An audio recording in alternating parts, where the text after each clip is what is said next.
welcome to True Crime Garage. Wherever you are, whatever you're doing, thanks for listening. I'm your host, Nick, and with me, as always, is a man with a reminder that the Crime Aid acronym stands for Crime Reduces Innocence, Makes Everyone Angry, I Declare.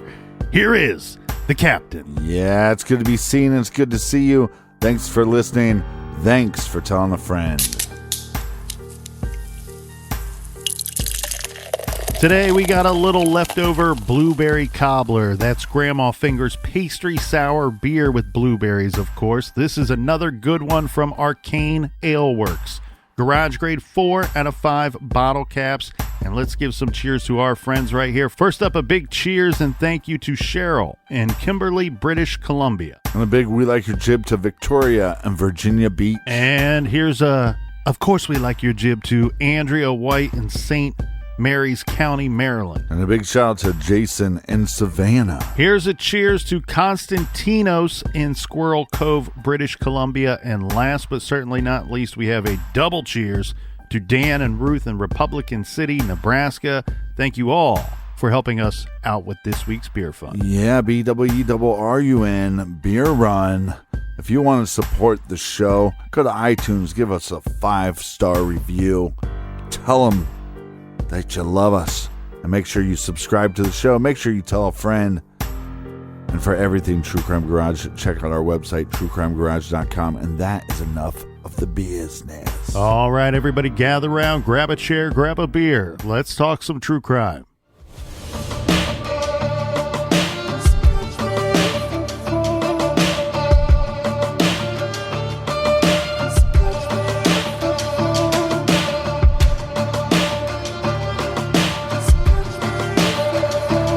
Where we left off from yesterday, Captain, is we have a young woman who was abducted and managed to escape her attacker. When she tells police and detectives about what happened to her, she is able to give them detailed information that lead them to a man named Robert C. Hansen. Do you know what the C is for? It stands for, oddly enough, Christian, is Robert Hansen's middle name. Now, Robert Hansen, the general thought or what is known of this guy around Anchorage, Alaska, he's a family man, a businessman, and he, on the surface, everything the investigating officers know about Robert Hansen is telling them he wasn't their guy. And when I say he wasn't their guy, meaning he might have been involved in this incident regarding Cindy Paulson, but he's probably not their guy for the other missing women and for the bodies that are turning up. Robert Hansen is a family man and a successful local businessman. He owned a bakery, and when the detective ran Robert Hansen through their computer system, which we need to point this out, it's very important to point out that at this time in our timeline, that this very moment, the Anchorage police were in the process of switching to a new system. So when they type in his information into their computer system, the system tells them that Robert Hansen was clean. He didn't have any police record at all.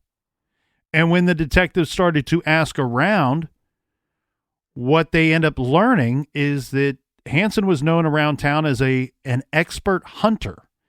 And in fact, he held several very impressive hunting records. Several world records for bow and arrow hunting. In fact, he held the world's top mark for taking down a Dall sheep by bow and arrow. This was in 1971 for killing a ram with a 42-inch horns. He held the number 2 record for caribou, the number 12 ranked in the world for mountain goat, the number 13 ranked Dall sheep, and the 34th ranked black bear. I'm like 197 for killing a big-ass spider. So this is a hunter's paradise, and he's a very skilled hunter. Well, and all we can assume is that their law enforcement system is not connecting them to other counties, especially during this time. So basically what they're saying is he's clean. Once he moved to Alaska, he's clean, and he's been a good upstanding citizen. Yeah, the short of it, Captain, will be that they were in the process of setting up their computer system. It wasn't quite finished yet.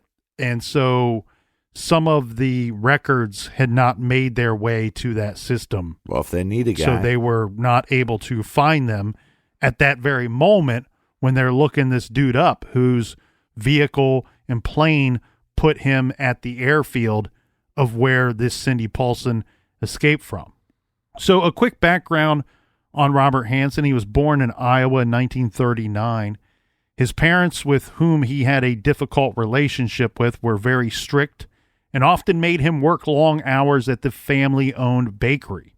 During his childhood, he was often bullied for his stutter and severe acne.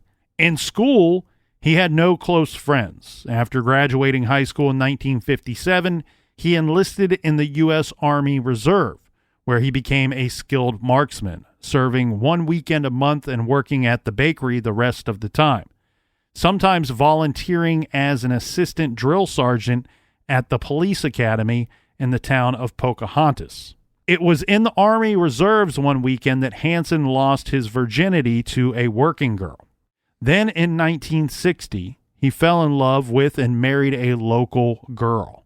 Soon after, Hansen burned down the school bus garage of the local high school. Why? Yeah. Well, is there a reason? Did he ever tell us? Did he ever say the reason? So this is a really kind of long and weird story. So he's working at the bakery. Right. And now, mind you, by this time, he's graduated high school. He's in the Army Reserve. And he's an adult, but he's a young adult. He must be about 18-ish, 19 at this time. At this point, he's officially in charge of making Cinnabons. Yeah.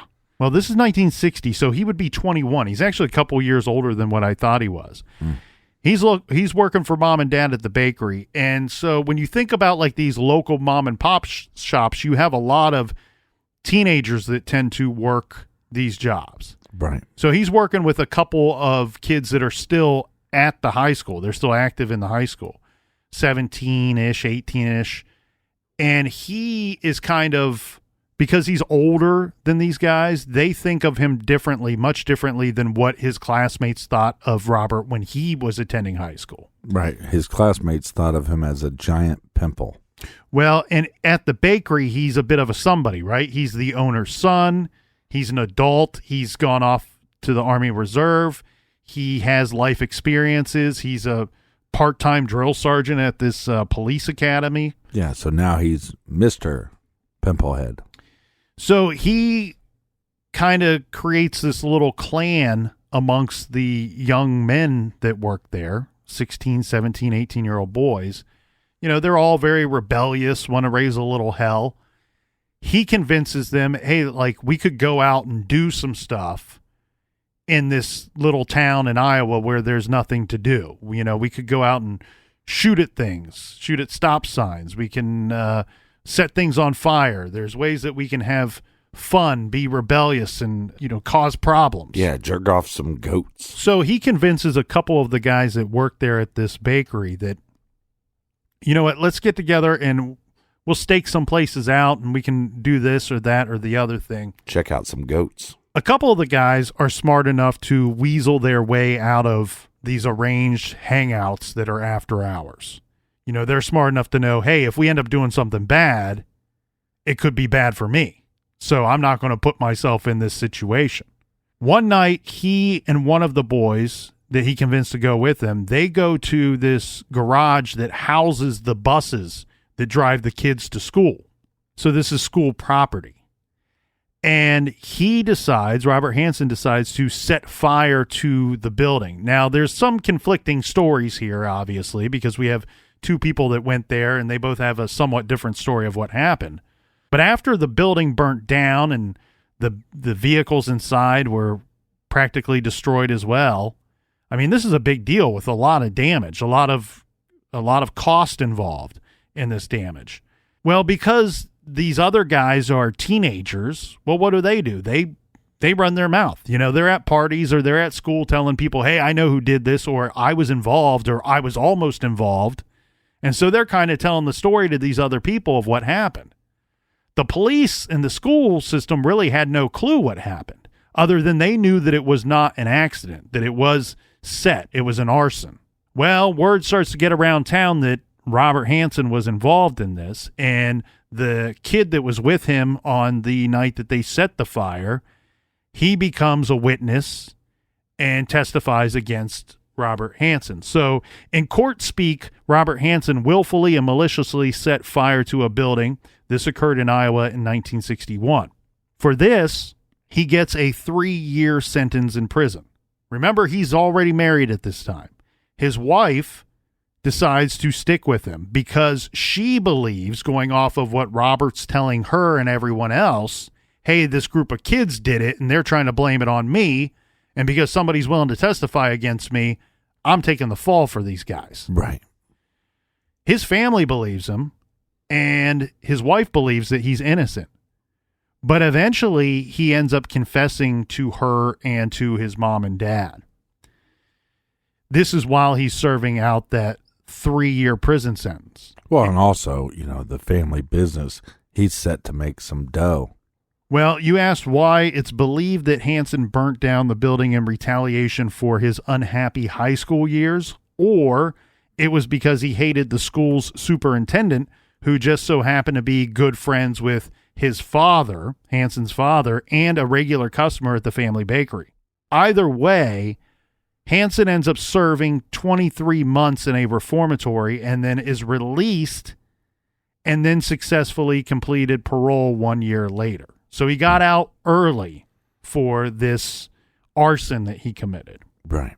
In 1963, he remarried because what happens is once he confesses to his wife and to his parents, she believing him this whole time, now she knows not only did he set this fire, not only is he an arsonist, but he's managed to lie to me for over a year now. Mm-hmm. She don't want anything to do with him. Those two split up. So after he gets out in 1963, he gets married again to a woman with whom he had 2 children with, a girl and a boy. In 1967, the Hansen family of 4 moved to Anchorage, Alaska. Now in Anchorage, Alaska, this is reported that, Hansen was well liked by the people that knew him. And following in his father's footsteps, Hansen opened a bakery, and the business was a success. Now, Hansen always had a hobby of target shooting and was pretty skilled at this. And he was always somewhat a casual hunter back in Iowa, but Alaska is a sportsman's paradise. Mm-hmm. So Robert Hansen became an avid hunter. Well, and just to be clear, it's spelled Hansen, not SON, like the famous multiple talented group Hansen. Dop, dop, doo, wop. Either way, it makes me think of that song. And we need to have their beer on the show called Hops. A funny side thing was I was at the grocery last week and that song came on. And I don't care what anybody thinks. That's not my cup of tea, their style of music. But that song, regardless, puts me in a fantastic mood every time I hear it. That was their style of music when they were younger. They've gotten much better. If you haven't listened to new Hansen, you might be surprised. I've been trying to talk about Hansen for almost 500 episodes. Once in Alaska, as we already pointed out, he becomes an avid hunter, breaking several hunting records, setting several hunting records, which we already listed some of his ranked records.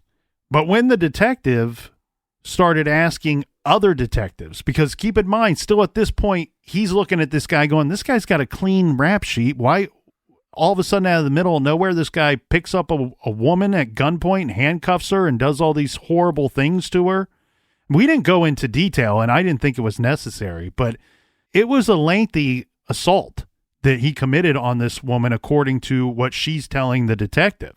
So the detective's going, yeah, you don't just go from being a nice guy, family man, businessman. It's a brutal rape. One day to being a monster the next. Mm-hmm. So he starts asking the other detectives, like, hey, what I'm hearing about this guy and what I can see on paper isn't adding up. I mean, there was a hammer involved. About Robert Hansen. Mm-hmm.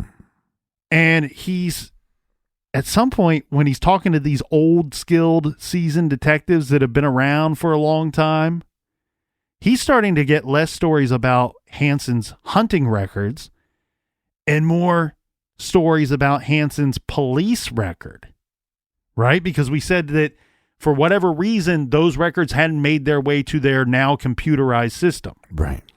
One detective that he asked immediately referred to him as Bad Bob Hansen, AKA man who jerks off goats. So the records, having not been fully transferred yet, tell a very different story about this family man. And the successful baker. We already mentioned this arson fire. Okay. But then we have a story out of 1972 or 73 where Robert Hansen got into some bad trouble. This was for two separate incidents.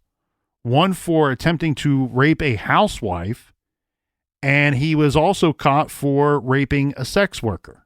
Now, it's a little convoluted, but things seem to fall apart pretty quickly in both of these cases as they were trying to charge Robert Hansen with these two different crimes. From my understanding, Captain, they are very different crimes, especially the housewife crime. Mm-hmm. Because this is a weird situation, and this might be his, if you want to use some air quotes here, his first sexual attack. We do not know for sure. But in this situation, he stops off at this woman's house, and he says that he needs to use her phone for whatever reason that he gives her. And I believe she allows him to use the phone, and then he leaves without incident. He comes back to her place like 30 minutes later. Yeah, well, I think the ruse was that, because his head's a big pimple, is that he convinced her that a bee stung his face. And that's why his face looked like that. So he needed to call the hospital. The using the phone ruse might be to make sure that she's alone in the house. Yeah, or that. And so he comes back 30 minutes later, knocks on the door. She opens up. Boom, he's sticking a gun in her face, and he's attempting to attack her and rape her. Whatever ends up going down, again, both those stories are a little convoluted, but what we end up happening at the end, the result turns out to be that they drop the rape charge and then reduce the attempted rape charge to an assault charge, which Robert Hansen pled guilty to. So the short of it is somehow this all got reduced, and now Robert Hansen, who has two incidents that point to him being a violent sexual offender, he's now only serving 6 months in prison. That's because the system tends not to believe females. So this ends up being a conviction for assault with a dangerous weapon. That's bullshit. It was supposed to be a 5-year sentence, so they didn't let him off easy on the sentence itself. But it was a 5-year sentence with a recommendation that Hansen receive psychiatric treatment. It was after the 6 months, after serving 6 months, that he was transferred to a halfway house and placed on a work release program. 1 year later, Hansen was released on parole, and parole was terminated after approximately 3 years. Yeah, again, two big crimes that he basically gets a slap on the wrist. Yeah. While the victims are probably traumatized for the rest of their freaking lives. Now, remember, this required him to receive psychiatric treatment during his time in prison. Mm-hmm. And so during this psychiatric treatment, the court ordered psychiatric treatment. What we learn is this was carried out by a Dr. J. Landon, stated that Robert Hansen suffered from a dissociative mental illness and suggested that Robert Hansen's criminal activity stemmed from that illness, and stated that Hansen's type of disorder was difficult to treat successfully, but a subsequent letter from Dr. Alan Parker, filed 8 months later, indicated that Hansen had made sufficient improvement through therapy to warrant his release on parole. Unbelievable. So you have one doctor saying, this guy's got some issues that we find are going to be very difficult to treat successfully. And then another doctor saying at a later date, he's been treated successfully. Yeah. We can send him out to parole. I fixed him. Now, there's one thing that is left out of that little statement, and that's actually, these are statements, what I just read were found, they're from court documents. What wasn't in those court documents is a statement that he made during the course of this psychiatric evaluation where he told the doctor that during his teenage years, and of course I think he's being a little deceptive here, but he says during his teenage years, he often fantasized about doing all sorts of harmful things to girls and women who rejected him. Yeah, he seems stable. That's not the end of his police sheet here, Captain. Because in 1977, Robert Hansen stole a chainsaw from a store in Anchorage. For this, Robert Hansen entered a plea of guilty to larceny in a building. He was sentenced to 5 years incarceration with the provision that he be eligible for parole at the earliest possible date and that he receive psychiatric therapy to case his transition back into the community. Now, hold on a second. I just want to point this out. Assault with a deadly weapon, 5 years. Stealing a chainsaw, 5 years. You can't even begin to compare those crimes.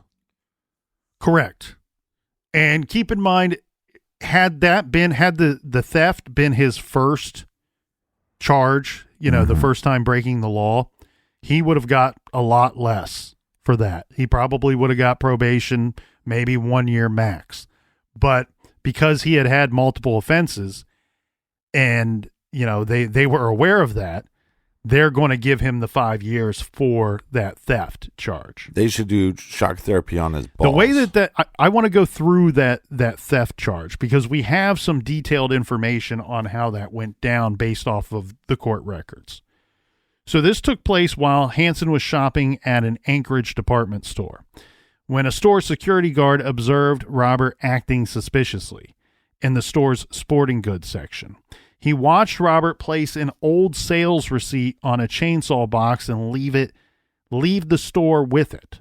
The guard apprehended Robert in the parking lot.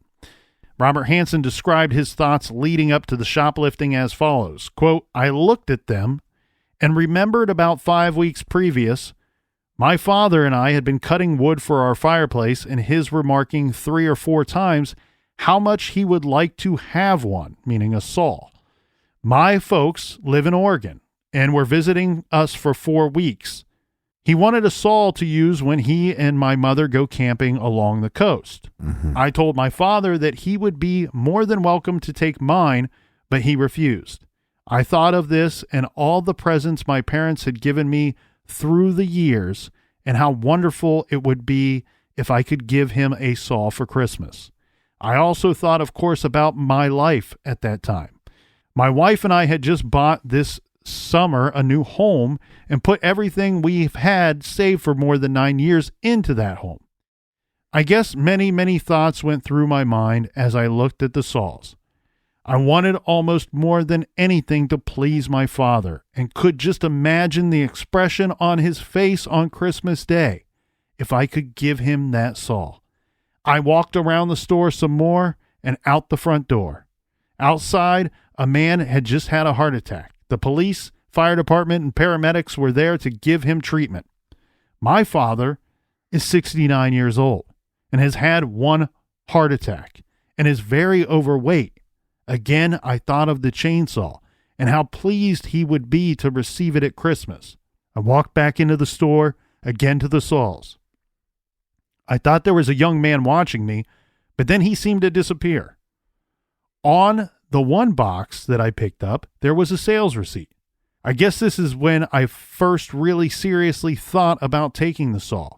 It seemed like nobody would know if I paid for the saw or not if they saw a sales receipt on the box. I took the saw and walked out the door, and I was apprehended and arrested. I know what I did was wrong, and I am very sorry for doing so. Robert Hansen was 37 years old at the time of the offense, and he had children. He's married. His family has this bakery. He's successful. He could afford to buy his father a saw. I was going to say, not successful enough to buy a saw. Maybe not. But the way I see it, Captain, is I'm seeing a guy who is manipulating those around him. He's a liar. Right. When he's caught, when he's innocent, whatever. He's a man who cheats and he's a liar. When he was caught for burning down the building, he was able to convince his parents and his wife, hey, I'm just the fall guy. Didn't really have anything to do with this. Convinced them so much so that once they put him behind bars, they still believed him. Now he's standing in front of a judge at 37, giving him this sad story about his father's in bad health and what a miracle it would be if I could just give my father this one gift on Christmas morning. Like he's Tiny Tim from Charles Dickens' Christmas Carol or something. Yeah, it's just too bad you can't give your dad a new son. That's right, Christian. So what we see here, I believe, is a guy trying to tell this and sell this sad story to a judge. The judge didn't believe it, and that's why he ends up getting the 5 years.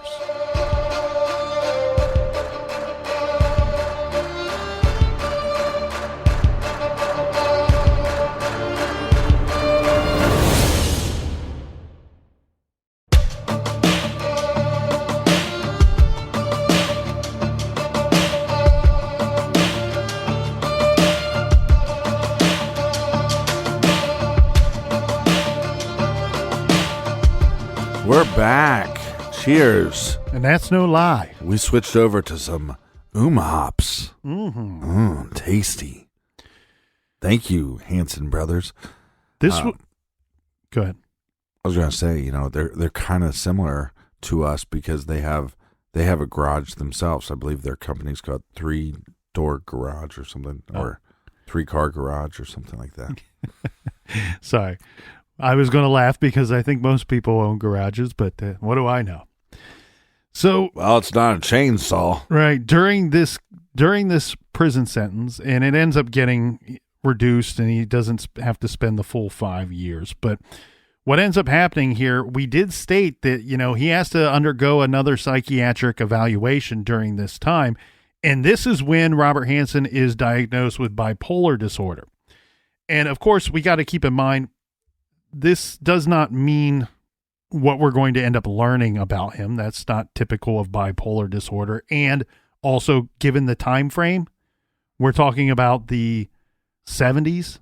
So a lot has changed, and fortunately, we know more about things like this now than we did back then. At the time, he was prescribed lithium, which I don't know if that's still something that they hand out. I don't know much about it.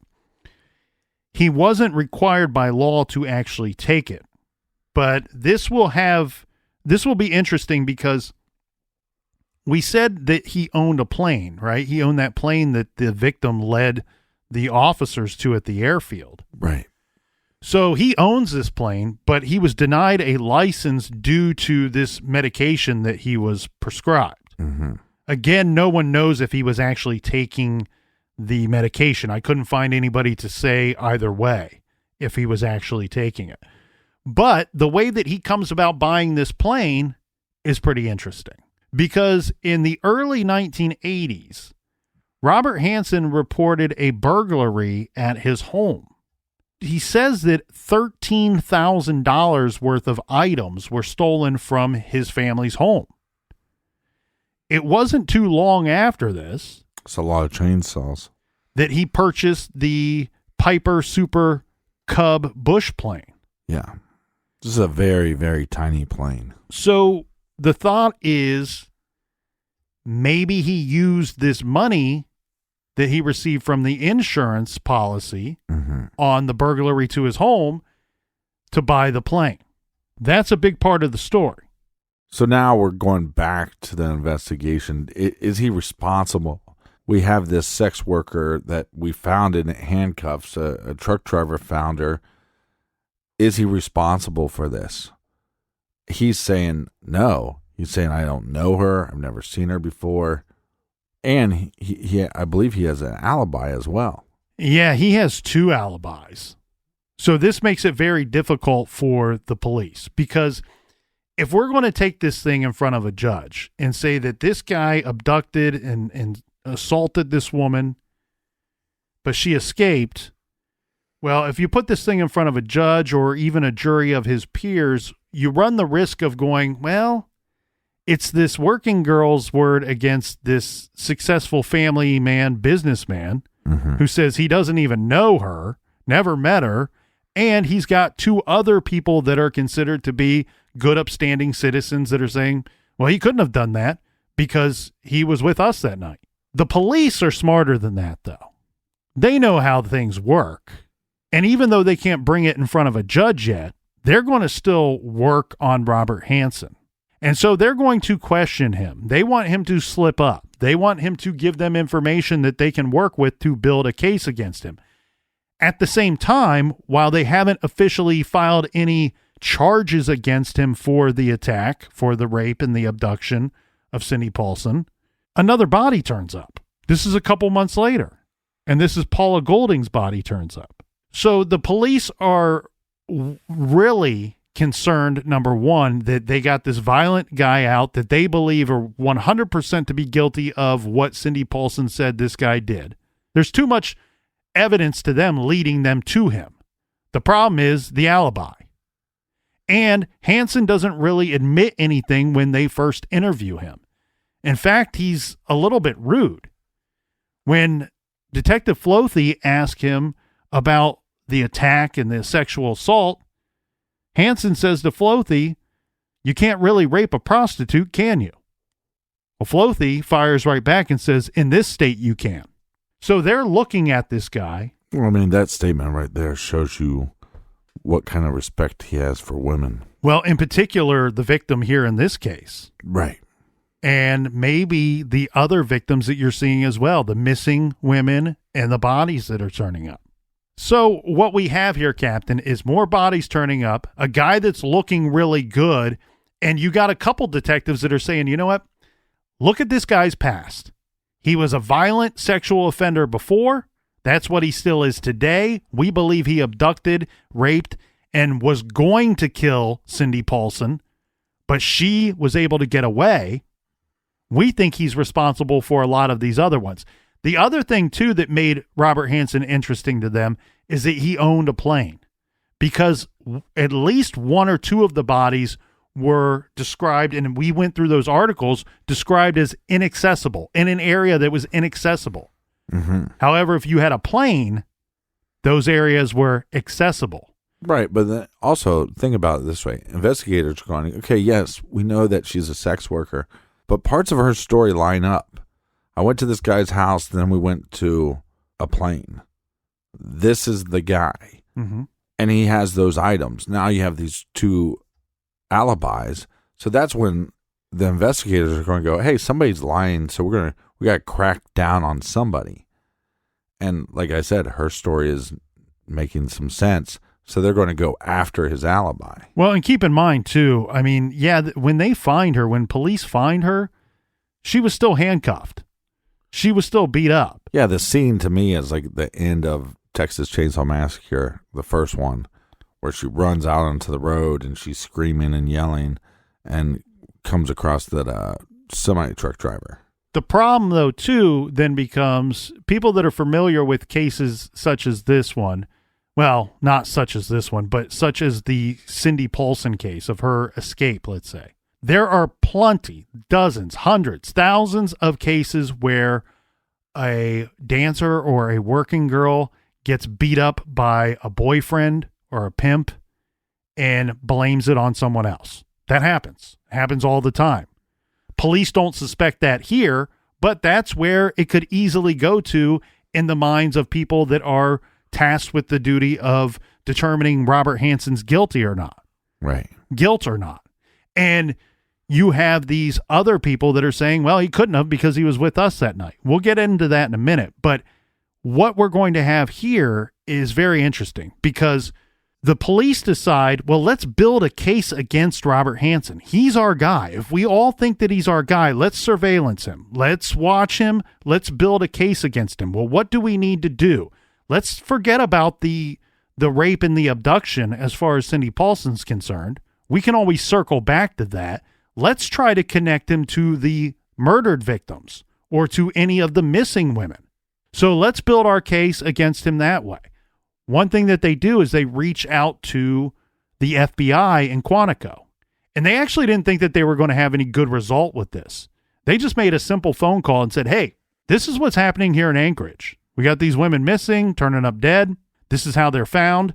Oh, and by the way, we got a guy that we like for this. Roy Hazelwood, who we referenced in the trailer, was the man that picked up the phone, the FBI agent that picked up the phone. Mm-hmm. He tells the officer, the detective, he says, don't tell me anymore. I don't want to know who your guy is.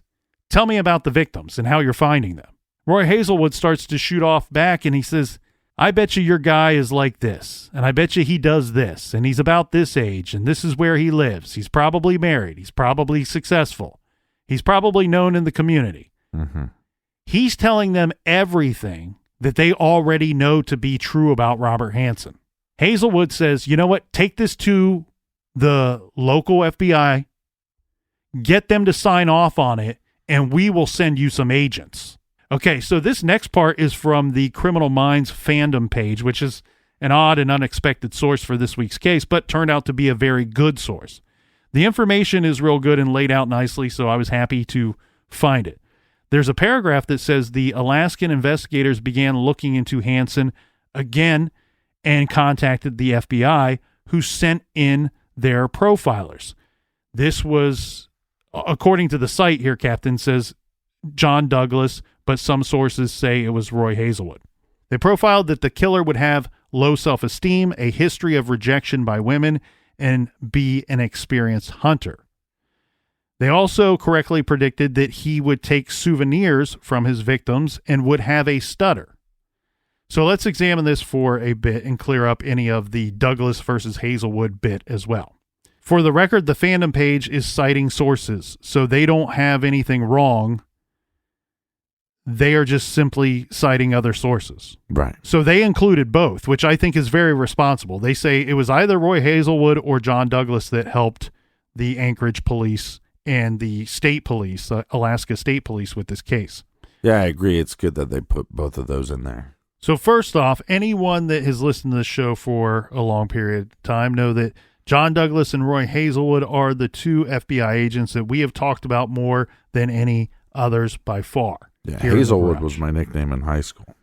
We have referenced, quoted, and explored their works countless times. They are both OGs when it comes to the FBI's BSU.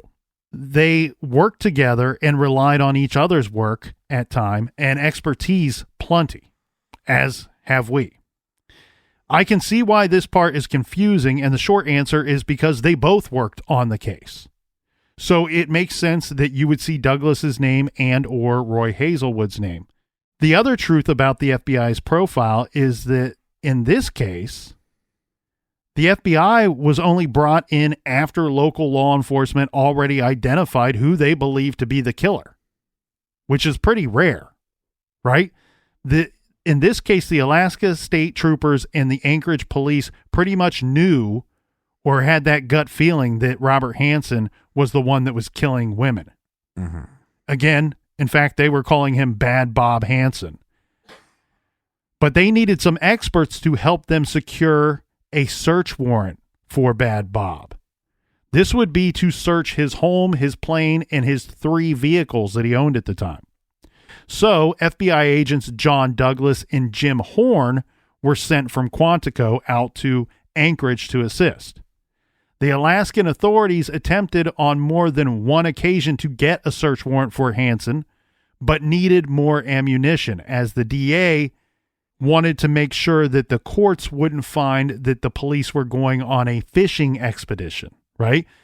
Saying, hey, we think this guy's killed all these people. We're just going to go in and toss his house and search the plane and hope to find stuff that lead us to building a case against him. Right. So John Douglas and Jim Horn shipped out to Anchorage, brought in to put together a psychological and behavioral profile of the offender. Well, one of the things that I think about Hansen, and that's such a T-ball shot, put the ball on the tee and hit it out of the park, is we know that he's a hunter and that he collects trophies and he collects parts of the animals as trophies. So if he's killing multiple women, why wouldn't he keep souvenirs or trophies of those kills as well. Well, and really what they wanted was to say, you know what, we brought in these outside experts who on their own put together their own psychological profile of who the offender would be, what his behaviors would be, personality would be. And then we can take that and say, you know what, they created this independently. We're telling the judge, hey, look, this matches Robert Hansen. This matches the guy that we've been trying to go after and we can't get a search warrant for. And so once they have that, they also want something else from the FBI. These guys have worked these type of serial cases. So these guys can put together a list for them of very specific items that they need to include on their search warrant when they go looking for items at his home. So in general, that was really the main job of John Douglas and Jim Horn, to put together the search warrant information, items they were searching for, and the profile on the suspect that would commit these types of crimes. Mm-hmm. This all works. And the DA goes for the search warrant. Judge grants the searches. They're going to go hunting, let's say, at Robert Hansen's house. Now, where Roy Hazelwood comes back into play, not only did he answer the call and encourage the local authorities to pursue the FBI to get involved, was at some point during this case, John Douglas, he's hospitalized. And this is for quite some time. And it took place during the Robert Hansen case. Douglas nearly died from stress. And you texted me a couple weeks ago and said, hey, I'm seeing stuff saying that they're working on season 3 of Mindhunter. Look at the time frame that we're talking about here. Yeah. This would line up with where they kind of left off on season 2. They might start working the Hansen case in season 3, and we'll see Douglas's character in the hospital at some point. Yeah. Again. So Douglas is nearly down for the count. So Roy Hazelwood is sent in to cover for Douglas. And what he's going to do is he's going to prepare the detectives that will be interviewing Robert Hansen after his arrest. He's going to be telling them, hey, these are the tips and things that you can use to try to get a confession from him. Or if you can't get him to willingly confess, here's some tactics that you can use to get him to slip up and give you information that you need unwillingly. Captain, before we move on too far, and while we're passing around some credit, we need to make sure that we give a big batch of it to Alaska State Trooper Detective Glenn Flothy and Anchorage PD Officer Greg Baker. Both Flothy and Baker were extremely determined to catch whoever it was that was killing these women and burying them out in the woods. Determined. These were the guys that suspected Hansen was the right guy when others were dismissing him. And they didn't treat the victims, alive or otherwise, any differently than they would any other citizen of the community. Here's what they wanted to do, Captain.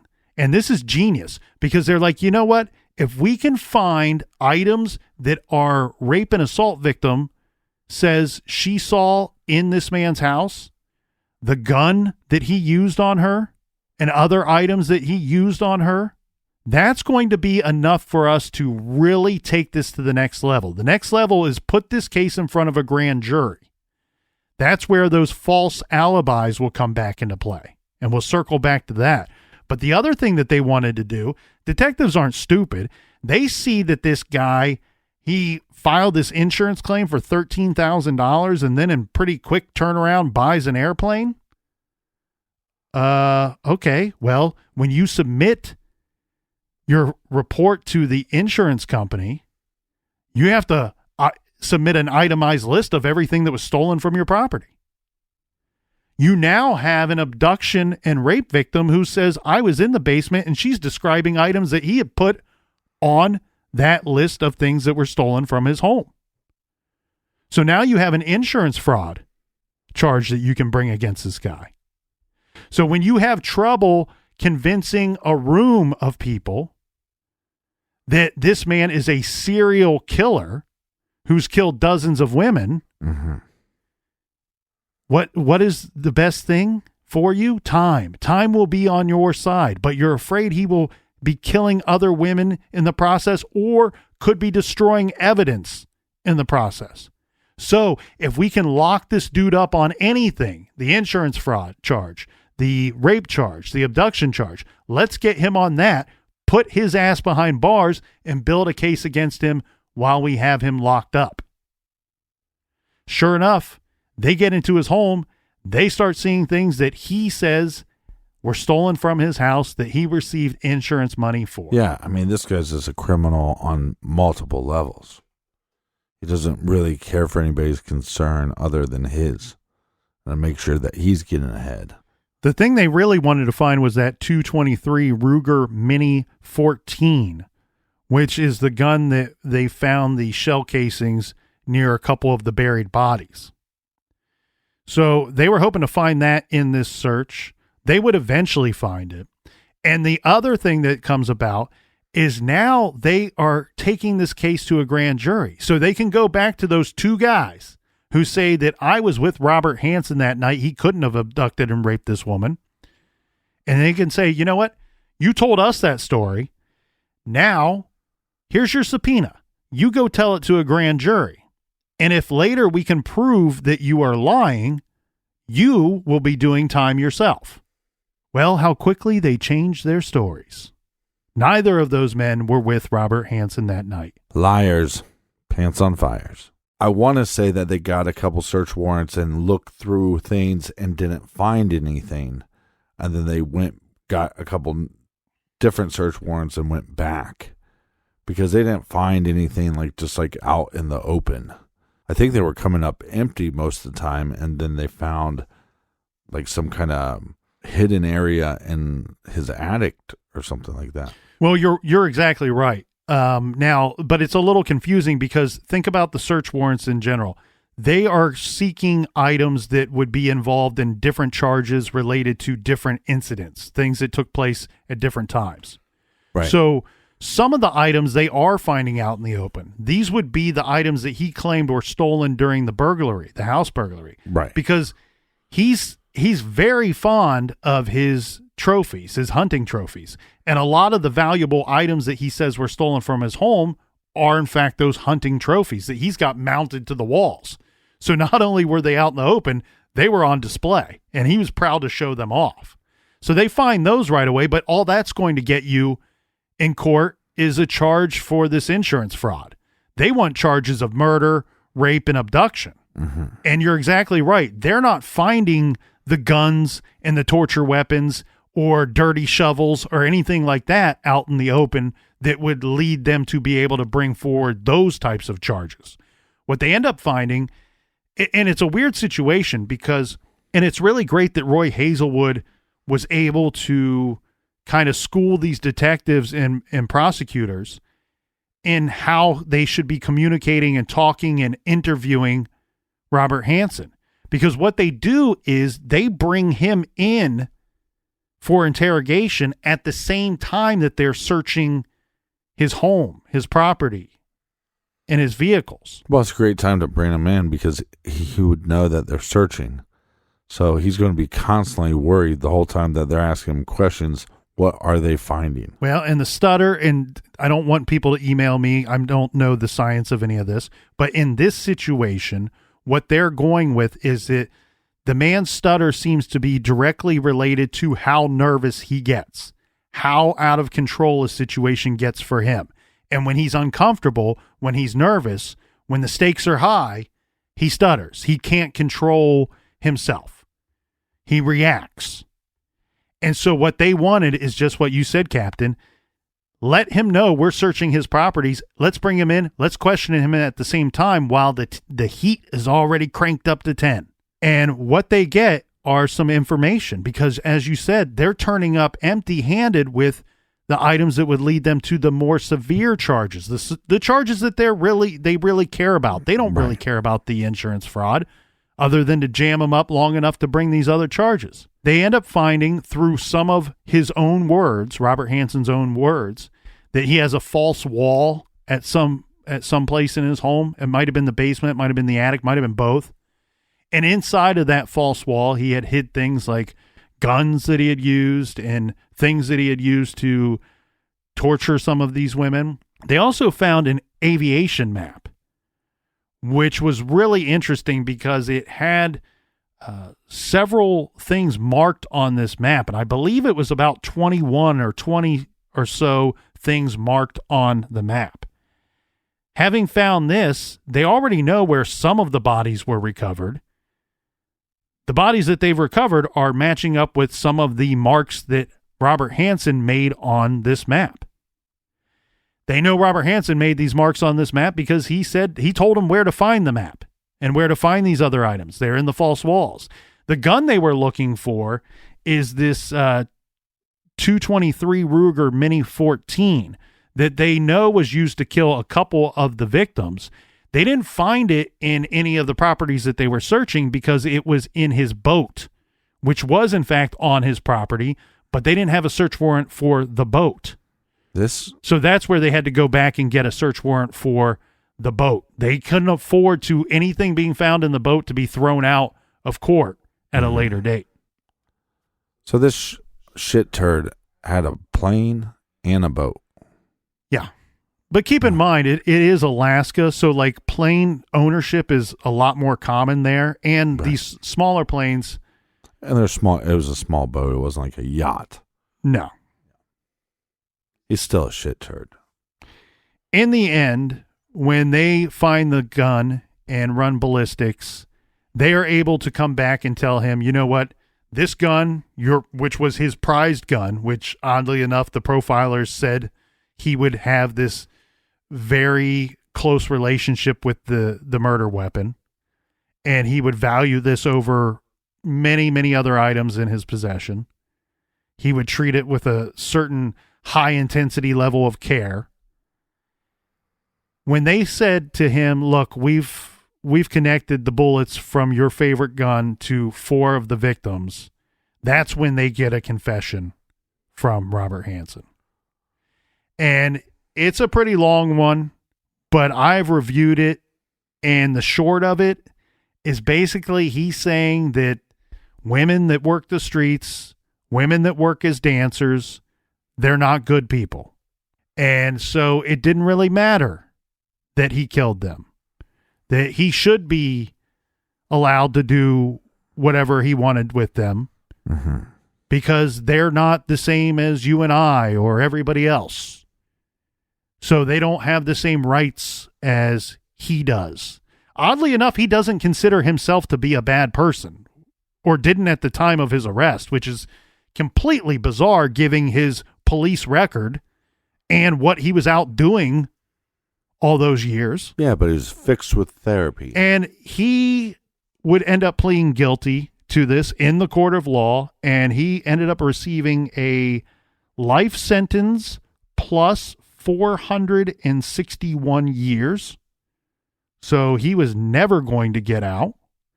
And then part of that plea bargain, now Alaska does not have the death penalty, so that was never going to be an issue.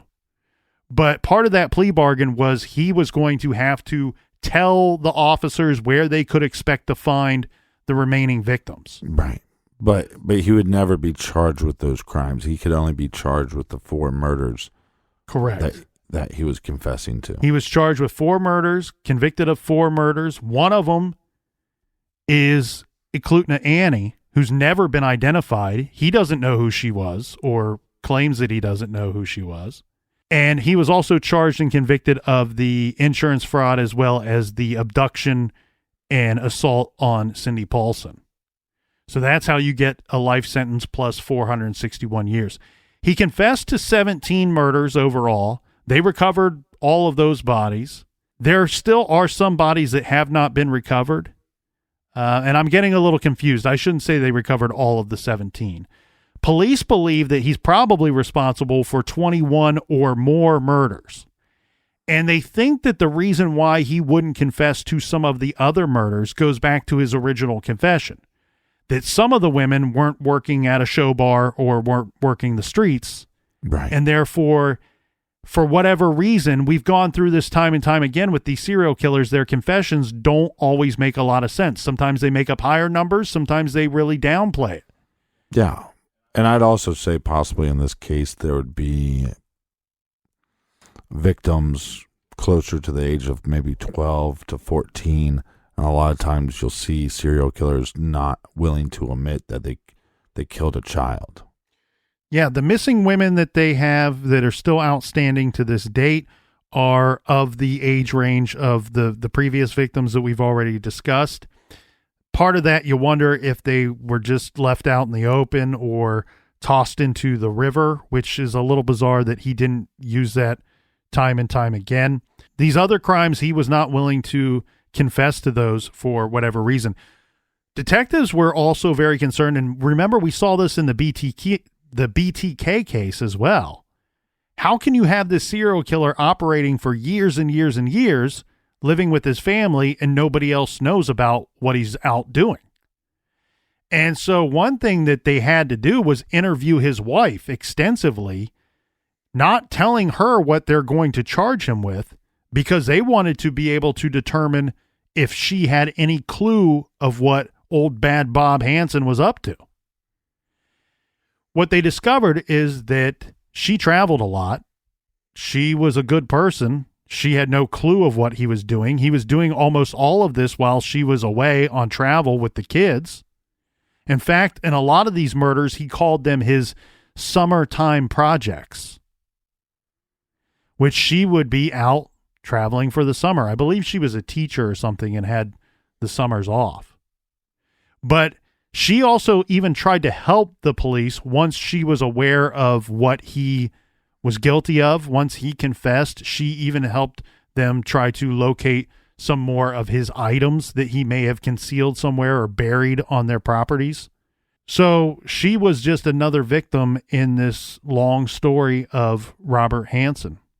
But this guy, again, he's beyond a monster, because not only was he raping these individuals, to take an individual out and give them a head start. Here, I'll give you a knife, or maybe I don't give you a knife. Maybe I leave you handcuffed. Maybe I take the handcuffs off, but I'm going to hunt you down like an animal.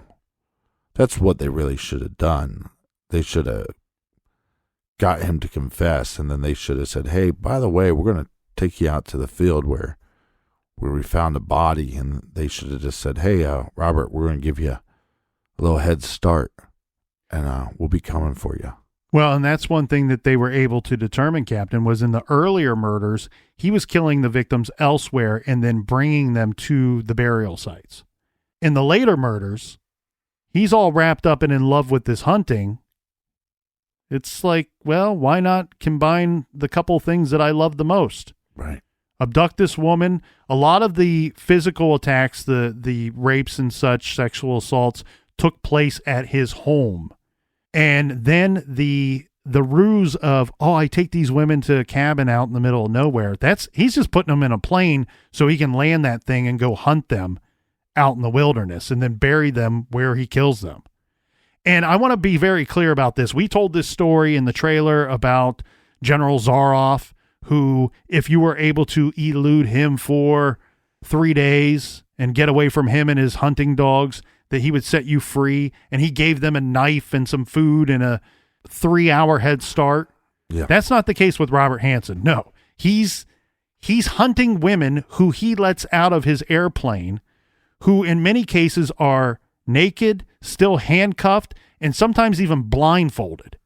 Mm-hmm. So it's not like this guy was giving them any type of fair situation at all to get free. He was setting up a system and stacking the deck against them so he could hunt them for fun with no worry that they were going to get away. Yeah. Sickening. Exactly. And I think some of the words from the trial really sum up Hansen the best. And this is from the closing statements before he was sentenced to that lengthy prison sentence. And this is coming from the prosecuting attorneys. And they're talking about the victims and Robert Hansen. And they say 17 may not be the end of it, meaning there could be more victims. We feel from what we've learned that there might be more bodies out there. And then the prosecutor points to Robert Hansen and says, before you sits a monster, an extreme aberration of a human being who has walked amongst us. Not even his wife of 20 years had any inkling of his dark, evil side. His crimes numb the mind. Alaska serial killer Robert Hansen, who killed as many as 21 women, maybe more, died around 1:30 a.m. August 21st, 2014 at an Anchorage hospital. The cause of death appeared to be that he died of natural causes. Glenn Floethy, a retired Alaska state trooper who was instrumental in Hansen's 1984 capture, said, quote, "On this day, we should only remember his many victims and all of their families, and my heart goes out to all of them. As far as Hansen is concerned, this world is better without him."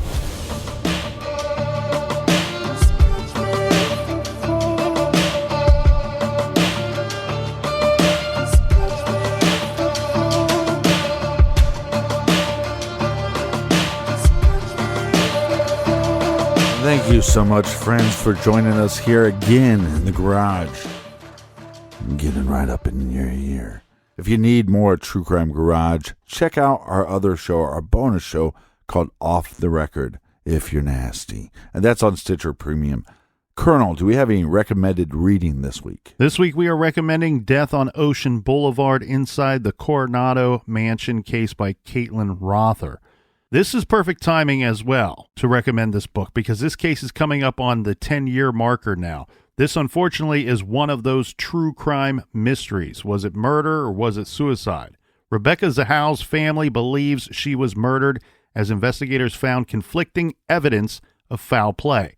In this book, author Caitlin Rother explores all the theories that point to foul play and brings out some new details about the case. Check out Death on Ocean Boulevard, find that title, and many, many more on our recommended page at truecrimegarage.com. Again, friends, we can't thank you enough for joining us here every week in the garage. And until next week, be good, be kind, and don't litter.